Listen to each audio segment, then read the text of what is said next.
Through social media, through community organizing, and through people-to-people conversations, we reach those who had long felt excluded and invisibilized. Mr. Speaker, we spoke to security guards, janitors, fast food crew, riders, construction workers, vendors, nurses, and people from all walks of life. Many of them told us the same thing. They work hard but can barely survive. They vote but feel unheard. Thus, our campaign asked a hard but honest question. Nasaan nga ba ang pangako ng demokrasya? Mr. Speaker, distinguished colleagues, before addressing this question, allow me to tell you a story about one of our constituents. Isa po sa mga nakilala ko sa pag-iikot si Ate Lorna, security guard sa Davao. Siya po ay nagtatrabaho ng 12-hour shift para lamang sa kakarampot na 400 pesos kada araw. That is about 33 pesos per hour. Barely enough for 3 meals, much less for education, healthcare, or rent. Kinakailangang lumipat ng kanyang asawa sa Maynila para sa mas mataas na sahod.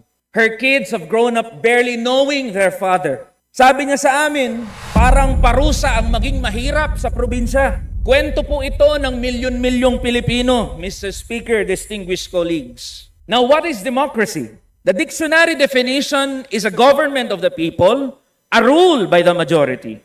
Democratization and development scholars invite us to embrace a more substantive definition. Democracy, not just as rights, but as the expansion of people's capabilities. Democracy as enabling people's active participation and making them believe that such participation is meaningful. Mr. Speaker, mga kasama kong mambabatas, ang demokrasya ho ay hindi lang tungkol sa pagboto o karapatang bumoto tuwing halalan.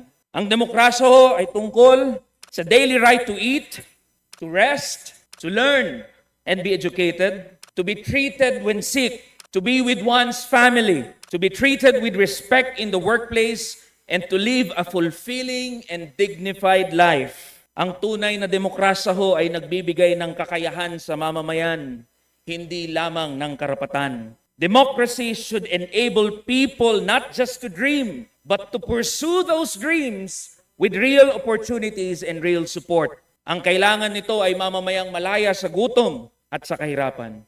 Tara na, kamanggagawa!